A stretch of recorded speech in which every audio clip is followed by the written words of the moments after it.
tonight from the Outer Rim, and my voice is gone, Cubs. I just finished live streaming, brother. How are you, man? You're on the road right now. We don't want to talk about that. I am on the road. We got crappy audio from me, so your voice is crappy. My microphone is crappy. We're gonna have to thank Tim Cook for the Apple AirPods quality audio on this video. Well, you were using your laptop a bit earlier. I'm like, yo, dog, it's like you're a potato talking to me right now. Yeah, the AirPods were an upgrade, right? It was an upgrade, so I will say Tim Cook, man. Good job. All right, guys, welcome back to Rogue Actions here. It is, we went the extra mile this week. You're on the road. I had to go create all this stuff to do this because we forgot to synchronize before we recorded here. So we're doing this. We're committed. So if anything shows you that we're committed to a Monday release, it's this week's episode of Rogue Actions. We are committed. Yes, we are. I can speak to that. So here we go, Cubs. 3 topics on my channel. That's 4 topics. 3 topics on my channel. 3 topics on Cubs' channel. If you want the whole video, you got to go watch them both. And don't forget to like and subscribe and give us a little love, give us a little sugar in those comments down below. Cubs, are you ready? I'm ready. Let's do it. All right, so the first topic I wanted to talk about here is COVID-19. Obviously, something you're dealing with right now, being that you had to attend a wedding, once-in-a-lifetime event. Totally get it, right? COVID-19 and player goodwill with the community right now. A lot of people at home with a ton of downtime. What are some easy wins, some easy layups that CG can do to just win us over right now? They got a captive audience. This is on a silver platter for them. Simple layups, Cubs. What do you got? So I think anything, something to show the player base. I mean, it's tough because you want to be understanding. I mean, I made a video about this, and there was a lot of sentiment in the comments of, they should be doing X for us, and a lot of other people saying we shouldn't expect anything from them. If there's any time to cut them slack, it's now. And so I think I'm kind of in the middle on it. I'm not really sure what is okay to expect and what isn't okay given the circumstances, but I am looking at what other companies are doing. I think a great example is Disney, for example. I mean, they just released this new Pixar film, Onward. It was released on March 6th. Great film, by the way. And because of everything that's going on, they're now dropping that in Disney Plus on streaming on April 3rd. Wow. It's like a huge, and it's just 100% you know what? Nobody's going to the movies. Here you go, guys. Watch this while you're at home. Enjoy, for everyone who already has Disney Plus, and if not, maybe it's incentive to get it. And so I feel like there's got to be things they can do like that to just say, hey, we know you guys are at home. We know you love the game. Go play with this. Go enjoy this. So I think there definitely are things they can and should be doing, but I can also kind of empathize with the camp of, it's special circumstances. It's a global pandemic, worst we've ever seen in our life. Or anybody's life, pretty much, unless you were around in 1912, maybe. So I don't know, man. I'm kind of feeling both ways about it. Didn't Disney also push Frozen 2 out early on Disney Plus as well? They did, yeah. Which I was salty about for 2 reasons. Number one, I've had that movie on loop forever. And it's like my kids even listen to the soundtrack on this road trip we're on. It's just crazy. But also we bought the digital copy. Oh man, that's rough there. It was a solid. I'm glad they did it. Yeah. Well, I just think there is some things they could do with a captive audience. I mean, they could bring back I don't know, like basic things. I'm just drawing a blank right now because I'm thinking about Marvel Strike Force and how I log into Marvel Strike Force every day, and it's like there's always something going on. There's just something to do. It's overwhelming. Yeah, it's almost too much. I mean, I spend basically my morning is clicking the little buttons, the little red dots for I don't know, like 10 minutes, and like it all feels very satisfying. It feels like you're doing stuff and you're making progress. If they 100%. If they have stuff like that, then I think that's just basic goodwill that just fosters this belief in the company that they're genuinely care about you. But it's just like nothing from these guys. All right, man. We'll keep it rolling here. Let's talk about ships. Now, I went to my community tonight and I said, "Hey guys, I'm filming Rogue Actions with Cubs. What do you guys want to talk about?" And they said, "Well, is it time for a renewed focus on ships?"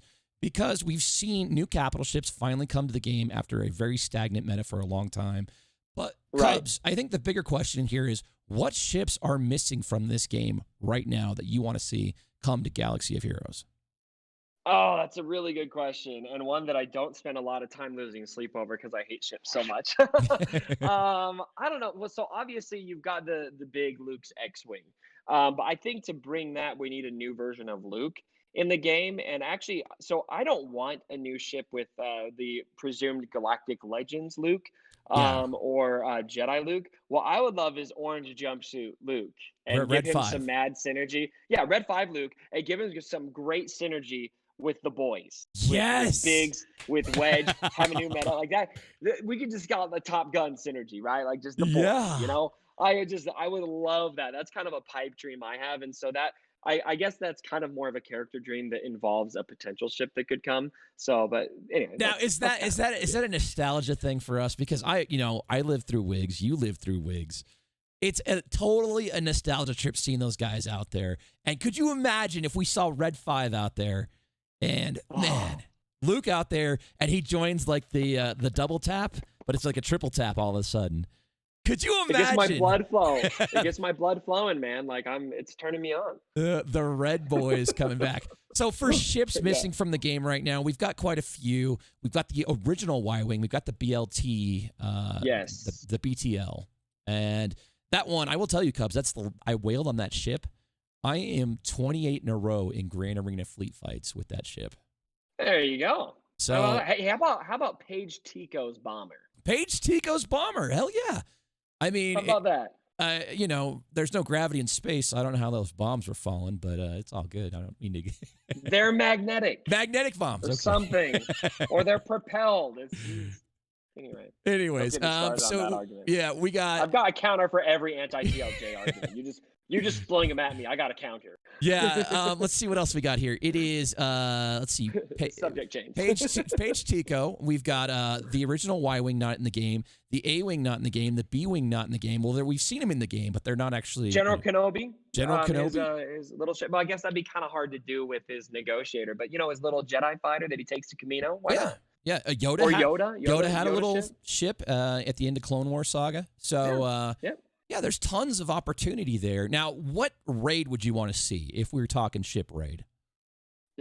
So the most obvious, I mean, we've been talking about a Death Star raid for a very, very long time. Right? And while I think that would be cool, I think, it's kind of like the slam dunk easy answer to give.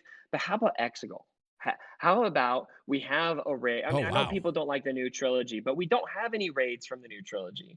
And so what if it was on Exegol? It had something to do with Palpatine.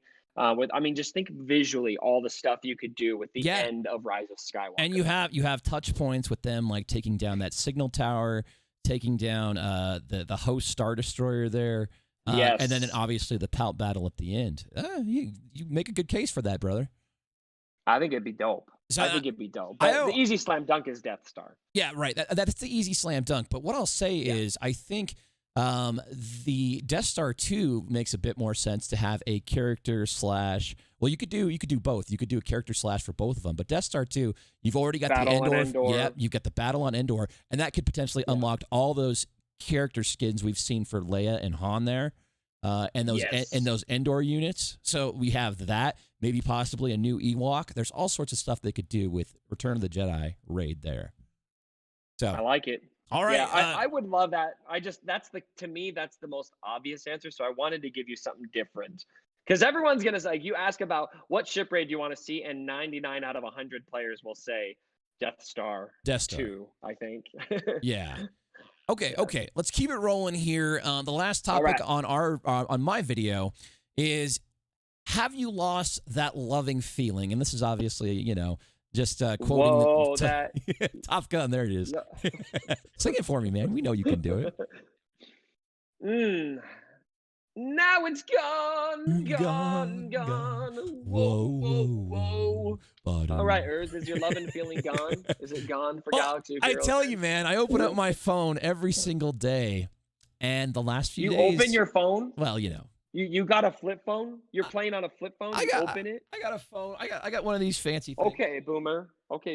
I got one of these things right here, one of these fancy boomer wallets where, you open it up. Oh, you do open it. I open up my phone. I open up my diary and I type in here, Cubs. Yes. I'm sorry, that just made my day. That is, oh man, I always picture you as young, but you're like 10 years older than me. You just showed it. You just proved it. So I open up my phone and I sit there and I'm just like, it's just painful, the progress at this point in the game's life.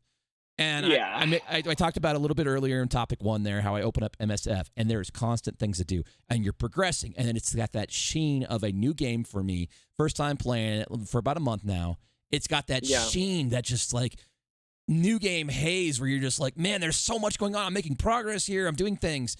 And then I go into Star Wars Galaxy of Heroes and I farm, Red Lobster's node 3 times and I work on my relic for 1 character. And that's it. That's my experience.